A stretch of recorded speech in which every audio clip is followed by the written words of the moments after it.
Welcome back to another edition of Elevate Your Grind, brought to you by the Cannabis Lab. We are still live here at the Arcview conference, meeting so many great new people. I am sitting here with Vien Trinh of SuperNet. That's correct. How you doing, Todd? Thanks for having me. Appreciate it, man. How are you liking the conference so far? So far, so good. I've met some really great people. I mean, I've known you from back in my days with AeroPay. Yep. They're, shout out to AeroPay, my old colleagues, but they're a member of Cannabis Lab here in Miami. So, but now I'm with SuperNet. But it's been really great. Got to meet some people. $10 to promote this, I guess.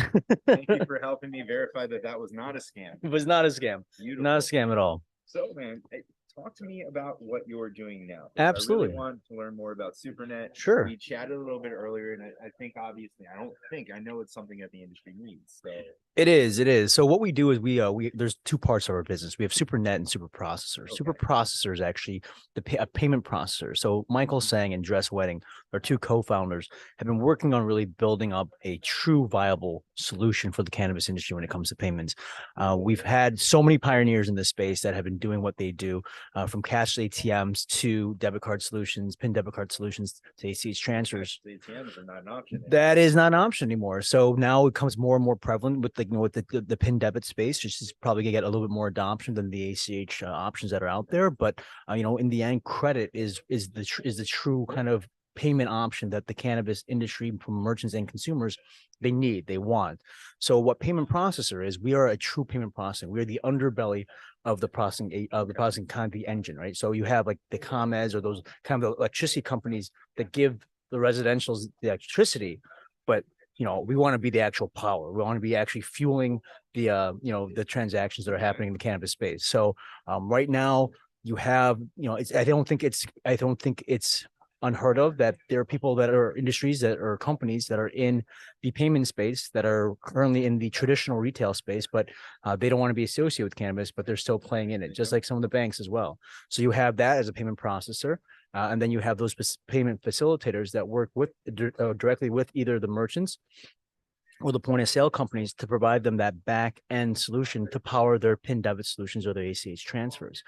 We want to be able to take out that layer of facilitators because we are the payment processor. We are a fintech company, but we are proud to say that we're going to play in the cannabis space. So there's no cloaks and daggers. There's no additional bells and whistles, and takes away that one additional layer of fees that the merchants or that the merchants and the point of sale company have to pay for to process those payments. That's a stupid question. Nah. I mean, if cannabis wasn't in the sense that it was, like where we are, where it's federally illegal, a lot of Visa, MasterCard, they can't really touch this. Like, well, they choose not to, but yeah. You guys wouldn't really have the opportunity to do something like this. It would be a lot harder to just come up with a brand new credit network across the country. Well, to be honest, first off, what Michael is doing from a processing standpoint is very difficult in itself, right? We're competing with like the world datas, the FISs, the Fiservs of the world from a payment processing standpoint.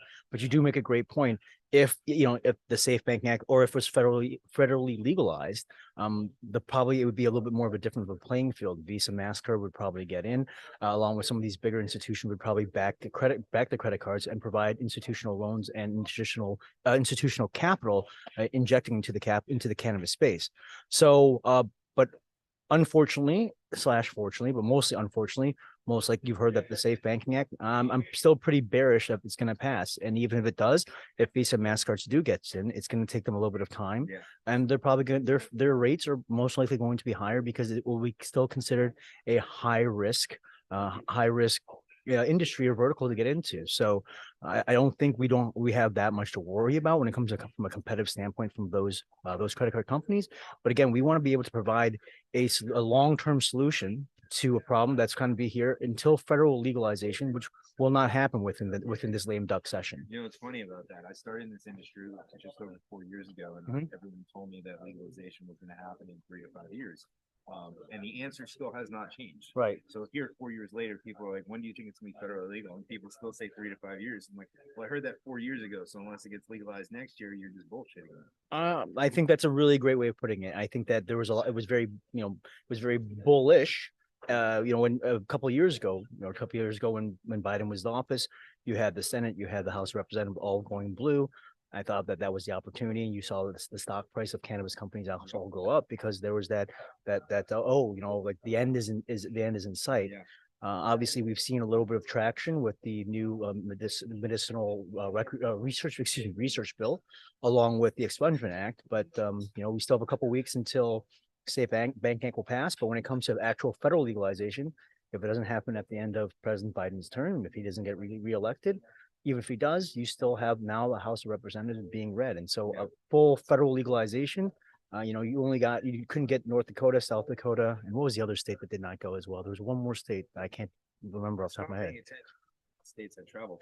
Well, it's true, but in the end, you in order to get federal adoption for federal legalization, we are still unfortunately a while away. So right now, we are building the solution here to really kind of help the merchants and save them money and make sure that we have a great solution that we're proud of in the processing space.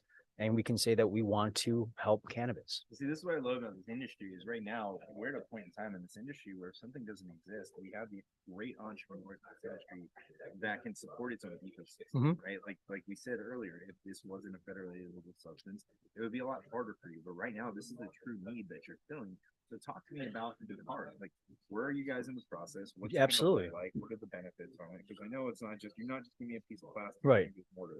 There is going to be more to it, and unfortunately, right now, I can't divulge that information. As you all need to sign NDAs so we can have a better conversation. All of you out there. When we have more information, we'll provide that to you. I mean, we are going to, that was the second part of the business, and thanks for bringing me back on topic, but SuperNet will be, usually better at doing it the other way and throwing you off topic. Well, we were able to circle back, which what matters. But SuperNet, we're going to be the first cannabis credit card credit card that will take cannabis payments. We are not on Visa. We are not on MasterCard. We will be on our own rails.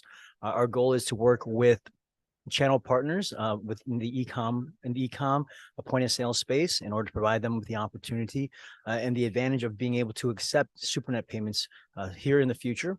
When we brand the SuperNet credit card, that will be very, very centric on cannabis and those benefits that we provide to the members of the actual community and in the culture.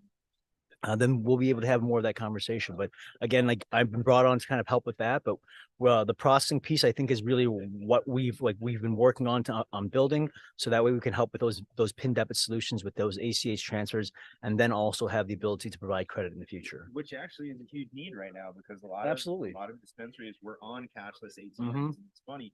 I never really knew what that term meant until you go into a dispensary and, say, for example, your bill is $94. Right. And all of a sudden they're like, okay, by the way, we're going to charge you 100 and give you 6 back in cash. And I'm like, I don't get it. Right. And then I heard the term cashless ATM and I'm like, oh, yes. That makes sense. They're rounding it up because it's ATM. Exactly. It shows up as an ATM withdrawal instead of a transaction within cannabis or at a dispensary. So it was a solution that was played within the gray area provided by FinCEN. But again, obviously Visa came out last year saying that this is not a solution that we condone and they want to shut things down. It was a band-aid of a fix. People moved over to the MasterCard rails in order to take these debit card solutions, these debit cards as cashless ATM payments. But now we've seen this crackdown, and now those companies that were heavily vested in having this as a cashless payment options are now scrambling and moving to PIN debit solutions and ACH. And hopefully, credit in the future with us. Would love to see the credit in the future. And it's funny, you never really thought about this in the cash seat. I literally have put no thought about it until now. It really was a little bit more convenient, even though because all they're going to tell me to do now is I'm going to go up to the counter. How much is it? Oh shit! I forgot to add tax because I'm not that smart. Right. Now I have to hold you up, go walk to the ATM, get my cash out, and hand it to you. Yeah. So it actually was a little bit more convenient that I didn't have to physically go do it myself. But I can certainly I don't see where they don't like it, but I'm sure there's something that I'm not. When it comes to the cash ATM solution, they don't like it for the fact that it is, Visa and MasterCard have come out. And again, when it comes to credit cards, right, there is no federal law that says that you cannot use credit cards, but Visa, MasterCard, and the 4 big networks have said, we do not want to play in the cannabis fields. We do not condone or support cannabis payments. So essentially what this is, that you're aware of. That you're aware of. So UPS is not a drug dealer either. So that being said, oh man, I'm thrown off now a little bit. I know, right? But Give me my bearings back. You're gonna have to cut this out a little bit because I'm gonna need 2 seconds to get my bearings back. We were talking about why they don't like cashless Right, ATM. exactly. Appreciate it. So what's happening is that what they're doing is that they're circumventing the system. That what happens is that the transaction doesn't show up as you're getting money withdrawn at a dispensary or somewhere else. It's usually utilizing the system to show that it's an ATM withdrawal rather than a cannabis transaction. And so that's why Visa doesn't like it. They were making a lot of money on it, but again, in their eyes, they're sticking to what they said, and that's respectful. But everyone had a year to figure out that this was going to happen. So unfortunately, it did. I have some friends that work on the cashless payment side of the house, and it's unfortunate, but that is the line of business now that is going to be or is obsolete, and now people are going to move over to other cashless solutions or stay in cash. But obviously, we know the disadvantages of cash. It is interesting because for a company of that size to give up a revenue stream that they probably could have left the other way on, they really are sticking to their guns. So I don't know if that means anything for the future of their business, or like we can't step in this now because there's something on the future, but it is interesting to see. So tell me, as we're starting transition payments to cannabis, like what can people look forward to? Obviously, the day when there is a credit card that I can use, even if it's cannabis specific or network specific, it sounds awesome because it is something that I think will help a lot.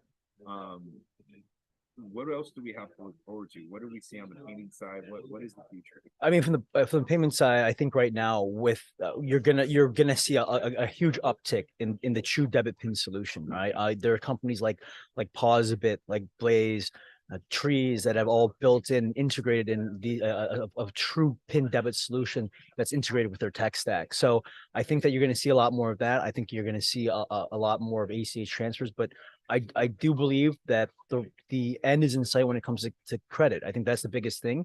What I love to see one day is very similar to if you go into a JCPenney. I'm dating myself. JCPenney, like a Macy's, right? You go to Macy's, go to Lululemon. You go in there, you put in your information, and all of a sudden it says, "Hey, you've been pre-approved for a credit card." So very similar. Like what I love to see that user experience one day where you're on an e-com platform like an iHeart Chain or a Dutchie or a Dispense, and go to there. You put in your information, you save down your card, and all of a sudden it gives you the ability to, hey, apply for a credit card that you can use in cannabis at all the dispensaries that we've cultivated relationships for, and have this a closed network for the SuperNet credit card, but allows you to use it at any dispensary that takes SuperNet.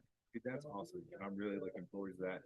Where can people get in contact with you? How can they find you? How can you help? Absolutely. If you're looking to, like I said, if you are a point of sale company, e-commerce platform, looking to work with us and to do your PIN and ACH solutions, please give us a holler here. SuperNet.ai is our website, but I'm on LinkedIn at Vien Trinh, VIEN TRINH, and you can reach me by email at vtrin@supernet.ai. Awesome, man. Thank you.